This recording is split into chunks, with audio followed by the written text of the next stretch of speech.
ಮುಖ್ಯಮಂತ್ರಿ ಸಿದ್ದರಾಮಯ್ಯ ಅವರನ್ನು ಎಐಸಿಸಿಯ ಒಬಿಸಿ ಸಮಿತಿಗೆ ಅಧ್ಯಕ್ಷರನ್ನಾಗಿ ನೇಮಕ ಮಾಡಿರುವ ವಿಚಾರ ಇದೆಯಲ್ಲ, ಹಲವು ಆಯಾಮಗಳಲ್ಲಿ ಚರ್ಚೆಗೆ ಒಳಪಡ್ತಾ ಇದೆ. ಸಿಎಂ ಸಿದ್ದರಾಮಯ್ಯ ಅವರು ರಾಜ್ಯ ರಾಜಕಾರಣಕ್ಕೆ ಗುಡ್ ಬೈ ಹೇಳಿ ರಾಷ್ಟ್ರ ರಾಜಕಾರಣಕ್ಕೆ ಹೋಗ್ಬಿಡ್ತಾರಾ? ಅಂಥದ್ದೊಂದು ಪ್ರಯತ್ನದ ಭಾಗವಾಗಿ ಹೈಕಮಾಂಡ್ ಈ ತೀರ್ಮಾನವನ್ನು ತೆಗೆದುಕೊಂಡಿದೆಯಾ? ಹೀಗಾಗಿ ಕಾಂಗ್ರೆಸ್ ಹೈಕಮಾಂಡ್ನ ಈ ನಿರ್ಧಾರ ಇಂಥ ಚರ್ಚೆಗೆ ಎಡೆ ಮಾಡಿ ಕೊಡ್ತಾ ಇದೆ.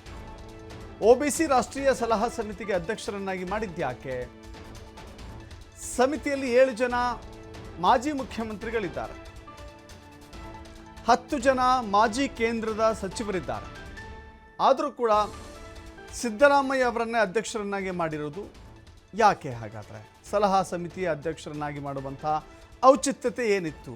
ಹೌದು, ಇಡೀ ರಾಷ್ಟ್ರದಲ್ಲಿ ಹಿಂದುಳಿದ ವರ್ಗಗಳ ಸಮುದಾಯದ ಅತಿ ವರ್ಚಸ್ಸಿರುವಂಥ ನಾಯಕ ಅಂತ ಹೇಳಿದರೆ ಅದು ಸಿದ್ದರಾಮಯ್ಯ. ಅಹಿಂದ ಸಮುದಾಯವನ್ನು ಎಷ್ಟು ಗಟ್ಟಿಯಾಗಿ ಪೋಷಣೆ ಮಾಡಿದ್ದಾರೆ, ಬೆಳೆಸಿದ್ದಾರೆ ಅನ್ನೋದಕ್ಕೆ ಮತ್ತೊಂದು ಇದೇ ರೀತಿಯ ನಿದರ್ಶನ ಇಡೀ ದೇಶದಲ್ಲಿ ಸಿಗಲಿಕ್ಕೆ ಸಾಧ್ಯ ಇಲ್ಲ. ಸಿದ್ದರಾಮಯ್ಯ ಬೆನ್ನಿಗೆ ಇರುವಂಥ ಜನಬೆಂಬಲ, ಸಿದ್ದರಾಮೋತ್ಸವದ ದಿನ ಇಡೀ ದೇಶಕ್ಕೆ ಒಂದು ಸಂದೇಶ. ದಾವಣಗೆರೆಯಲ್ಲಿ ಆಯೋಜನೆ ಮಾಡಿದಂಥ ಸಿದ್ದರಾಮೋತ್ಸವ ಕಾರ್ಯಕ್ರಮದಲ್ಲಿ 15 ಲಕ್ಷಕ್ಕೂ ಹೆಚ್ಚು ಜನ ಸೇರಿದ್ದು ಇಡೀ ಇಂಡಿಯಾದಲ್ಲೇ ಇತಿಹಾಸ, ಭಾರತದಲ್ಲೇ ಅತಿ ದೊಡ್ಡ ಇತಿಹಾಸ ಅದು. ಸಿದ್ದರಾಮಯ್ಯವರ ಜನ ಬೆಂಬಲ ನೋಡಿ ಹೈಕಮಾಂಡ್ ನಿಜಕ್ಕೂ ಕೂಡ ಒಂದು ರೀತಿ ಮೆಸ್ಮರೈಸ್ ಆಗೋಗಿತ್ತು. ಇಂಥ ಸಂದರ್ಭದಲ್ಲಿ ಇದೇ ಶಕ್ತಿಯನ್ನು, ಇದೇ ಸಾಮರ್ಥ್ಯವನ್ನು, ಇದೇ ಸಂಘಟನಾ ಚತುರತೆಯನ್ನು ಕೇಂದ್ರದಲ್ಲೂ ಬಳಕೆ ಮಾಡಿಕೊಳ್ಳಲಿಕ್ಕೆ ಮುಂದಾಗಬಹುದೇನೋ ಅನ್ನೋದು ಒಂದು ಅನುಮಾನ ಇದೆ. ಆದರೆ ಹಾಗಂತ ಈಗ ಹಾಲಿ ಮುಖ್ಯಮಂತ್ರಿ ಆಗಿದ್ದಾರೆ, ಅದನ್ನು ಬದಲಾವಣೆ ಮಾಡಿ ಕೇಂದ್ರಕ್ಕೆ ಶಿಫ್ಟ್ ಮಾಡ್ತಾರೆ ಅಂತ ಹೇಳಿದ್ರೆ, ಈಗ ತಾನೇ ಬಸವರಾಜ ಬೊಮ್ಮಾಯಿ ಮಾತನಾಡ್ತಾ ಇದ್ರು, ಮುಖ್ಯಮಂತ್ರಿ ಆದಂಥವರಿಗೆ ಕೇಂದ್ರದಲ್ಲಿ ಅದು ಕೂಡ ಒಂದು ಘಟಕದ ಅಧ್ಯಕ್ಷರನ್ನಾಗಿ ಕೊಟ್ಟು ಮುಖ್ಯಮಂತ್ರಿ ಹುದ್ದೆಯನ್ನು ಬಿಡಿ ಅಂತ ಹೇಳಿದ್ರೆ ಒಪ್ಪೋ ಮಾತಾ ಇದೆಲ್ಲವೂ ಸಾಧ್ಯವೇ ಇಲ್ಲ. ಬಟ್ ಆ ಥರದ ಭಾಗವಾಗಿ ಮೊದಲ ಹೆಜ್ಜೆ ಇರಬಹುದೇನೋ ಅಂಥೇಳಿ ಅನೇಕರು ಭಾವಿಸ್ತಾ ಇದ್ದಾರೆ. ಮೊದಲ ಹೆಜ್ಜೆ ಇದು. ಆ ನಂತರದಲ್ಲಿ ಮಲ್ಲಿಕಾರ್ಜುನ ಖರ್ಗೆ ರಾಜ್ಯ ರಾಜಕಾರಣಕ್ಕೆ ವಾಪಸ್ ಆಗ್ತಾರೆ. ಸಿದ್ದರಾಮಯ್ಯ ಒಂದು ಮೇಲುಸ್ತರದ ಅತಿ ದೊಡ್ಡ ಸ್ಥಾನದಲ್ಲಿ ವೈಭವ ಆಗುತ್ತೆ ಅನ್ನೋದು ಕಾಂಗ್ರೆಸ್ನವರು ಲೆಕ್ಕ ಹಾಕ್ತಾ ಇದ್ದಾರೆ. ದಕ್ಷಿಣ ಭಾರತದಲ್ಲಿ ಅಹಿಂದ ನಾಯಕರಾಗಿ ಗುರುತಿಸಿಕೊಂಡಿದ್ದಾರೆ ಸಿದ್ದರಾಮಯ್ಯ. ಕರ್ನಾಟಕ ಅಷ್ಟೇ ಅಲ್ಲ, ಹಲವು ರಾಜ್ಯಗಳಲ್ಲೂ ಕೂಡ ಸಿದ್ದರಾಮಯ್ಯ ಹೆಸರುವಾಸಿಯಾಗಿದ್ದಾರೆ. ಸಿದ್ದರಾಮಯ್ಯ ಅವರಿಗೆ ಇಡೀ ದೇಶದಲ್ಲಿ ಅನೇಕ ರಾಜ್ಯಗಳಲ್ಲೂ ಕೂಡ ಅಭಿಮಾನಿಗಳಿದ್ದಾರೆ. ಉತ್ತುಂಗದ ಅನೇಕ ಜನ ಅವರ ಅನುಯಾಯಿಗಳಿದ್ದಾರೆ. ಹೀಗಾಗಿ ಸಿದ್ದರಾಮಯ್ಯ ಹೆಸರುವಾಸಿಯಾಗಿದ್ದಾರೆ. ಮಹಾರಾಷ್ಟ್ರದಲ್ಲೂ ಕೂಡ ಸಿದ್ದರಾಮಯ್ಯ ಅವರ ವರ್ಚಸ್ಸು ಭಾಳ ಸ್ಟ್ರಾಂಗ್ ಆಗಿದೆ.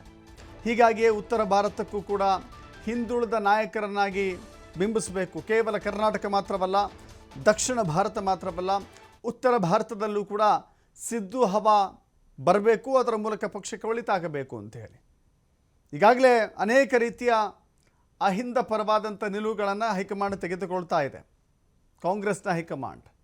ಆದರೆ ಅದಕ್ಕೆ ಸಮರ್ಥವಾದಂಥ ನಾಯಕತ್ವದ ಕೊರತೆ ಅವರಿಗೆ ಕಾಣಿಸ್ತಾ ಇದೆ. ಹೀಗಾಗಿ ಸಿದ್ದರಾಮಯ್ಯ ಅವರನ್ನು ಆ ಸ್ಥಾನದಲ್ಲಿ ಕೂರಿಸಿದರೆ ಸ್ಪಷ್ಟವಾಗಿ ತೆಗೆದುಕೊಂಡು ಹೋಗಬಹುದು ಅನ್ನೋದು ಅವರ ಲೆಕ್ಕಾಚಾರ. ಪ್ರಧಾನಿಗೆ ಸರಿಸಮವಾಗಿ ಸಿದ್ದರಾಮಯ್ಯ ಅವರನ್ನು ಬೆಳೆಸಬೇಕು. ಮೋದಿಗೆ ಸರಿಸಾಟಿಯಾಗಬಲ್ಲಂಥ ನಾಯಕ ಕೆಪಾಸಿಟಿ ಇದ್ದರೆ ಅದು ಸಿದ್ದರಾಮಯ್ಯ ಅಂತ. ಸೊ ಹೀಗಾಗಿ ಪ್ರಧಾನಿ ನರೇಂದ್ರ ಮೋದಿ ಕೂಡ ಹಿಂದುಳಿದ ವರ್ಗಗಳ ನಾಯಕರೇ ಆಗಿದ್ದಾರೆ. ಅವರು ಕೂಡ ಗುಜರಾತಿನ ಮುಖ್ಯಮಂತ್ರಿಯಾಗಿ ವೈಬ್ರೆಂಟ್ ಗುಜರಾತ್ ಮೂಲಕ ಖ್ಯಾತಿಯನ್ನು ಗಳಿಸಿದಂಥವರು. ಸಿದ್ದರಾಮಯ್ಯ ಅವರನ್ನು ಅದೇ ದಿಕ್ಕಿನಲ್ಲಿ ಪರಿಚಯಿಸಲು ಚಿಂತನೆ ನಡೀತಾ ಇದೆ. ಹೀಗಾಗಿ ಅತಿರಥ ಮಹಾರಥರಿದ್ದರೂ ಕೂಡ ಸಿದ್ದರಾಮಯ್ಯ ಅವರಿಗೆ ಮಣೆ. ಒಬಿಸಿ ಸಲಹಾ ಸಮಿತಿ ಅಧ್ಯಕ್ಷರನ್ನಾಗಿಸಿದ್ದು ಇದೇ ಕಾರಣಕ್ಕಿರಬಹುದು ಅಂಥೇಳಿ. ಬೆಂಗಳೂರಿನಲ್ಲಿ ರಾಷ್ಟ್ರೀಯ ಸಮಿತಿ ಸಭೆ ನಡೆಯುತ್ತೆ. ಸಿದ್ದರಾಮಯ್ಯ ಅವರೇ ನೇತೃತ್ವವನ್ನು ವಹಿಸಿಕೊಳ್ತಾರೆ.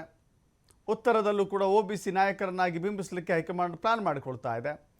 ಹಲವು ಕುತೂಹಲಗಳಿಗೆ ಕಾರಣವಾಗ್ತಾ ಇದೆ. ನೋಡಿ, ಇತ್ತೀಚೆಗಷ್ಟೇ ಚಿಕ್ಕಬಳ್ಳಾಪುರದ ನಂದಿ ಬೆಟ್ಟದಲ್ಲಿ ಸಚಿವ ಸಂಪುಟ ಸಭೆ ನಡೀತು. ಆ ಸಂದರ್ಭದಲ್ಲಿ ಸಿದ್ದರಾಮಯ್ಯ ಅವರು ಸ್ಪಷ್ಟವಾಗಿ ಹೇಳಿದರು, ಯಾವ ಗೊಂದಲ ಇಲ್ಲ, ಅವರ ಮಾತಿನಲ್ಲಿ ಯಾವುದೇ ರೀತಿಯ ಗೊಂದಲಗಳು ಇರಲಿಲ್ಲ, ಕ್ಲಾರಿಟಿ ಇತ್ತು. 5 ವರ್ಷ ನಾನೇ ಮುಖ್ಯಮಂತ್ರಿ, ಹೌದು 5 ವರ್ಷ ನಾನೇ ಮುಖ್ಯಮಂತ್ರಿ ಅಂತ ಘಂಟಾಘೋಷವಾಗಿ ಹೇಳಿದ ನಂತರದಲ್ಲಿ ಡಿ ಕೆ ಶಿವಕುಮಾರ್ ಕೂಡ ನನಗೆ ಬೇರೆ ವಿಧಿ ಇಲ್ಲ, ಸಿದ್ದರಾಮಯ್ಯವರನ್ನ ಬೆಂಬಲಿಸುವುದನ್ನು ಬಿಟ್ಟು ಬೇರೆ ದಾರಿ ಇಲ್ಲ ನನಗೆ ಅಂತ ಹೇಳಿದರು. ಸೊ ಇದಾದ ನಂತರದಲ್ಲಿ ಈ ಬೆಳವಣಿಗೆ ಇದೆಯಲ್ಲ, ಹೀಗಾಗಿ ಮುಖ್ಯಮಂತ್ರಿ ಹುದ್ದೆ, ನಾಯಕತ್ವದ ಬದಲಾವಣೆ, ಸಿದ್ದರಾಮಯ್ಯವರ ರಾಷ್ಟ್ರ ರಾಜಕಾರಣದ ಭಾಗ ಇವೆಲ್ಲವೂ ಕೂಡ ಡಿಸ್ಕಷನ್ಗೆ ಬಂದಿದೆ. ಅಷ್ಟು ಸುಲಭ ಸಾಧ್ಯವಲ್ಲ. ಯಾಕಂತ ಹೇಳಿದ್ರೆ ಸಿದ್ದರಾಮಯ್ಯ ಮನಸ್ಪೂರ್ವಕವಾಗಿ ಹೇಳಿದ್ದಾರೆ, ನಾನು ರಾಜ್ಯ ರಾಜಕಾರಣದಲ್ಲಿಯೇ ಇರ್ತೇನೆ, ಇಲ್ಲಿಯೇ ನಿವೃತ್ತಿಯನ್ನು ಪಡೆದುಕೊಳ್ತೇನೆ ಅಂತ ಹೇಳಿದ್ದಾರೆ. ಹೀಗಾಗಿ ಈಗಲೂ ಸಿದ್ದರಾಮಯ್ಯ ನನಗೆ ಗೊತ್ತಿಲ್ಲ, ವಿಚಾರಿಸ್ತೀನಿ ಅಂತ ಹೇಳುವ ಮೂಲಕ ಸದ್ಯಕ್ಕೆ ಒಂದು ಕ್ಲಾರಿಟಿಯನ್ನು ಕೊಟ್ಟಿದ್ದಾರೆ.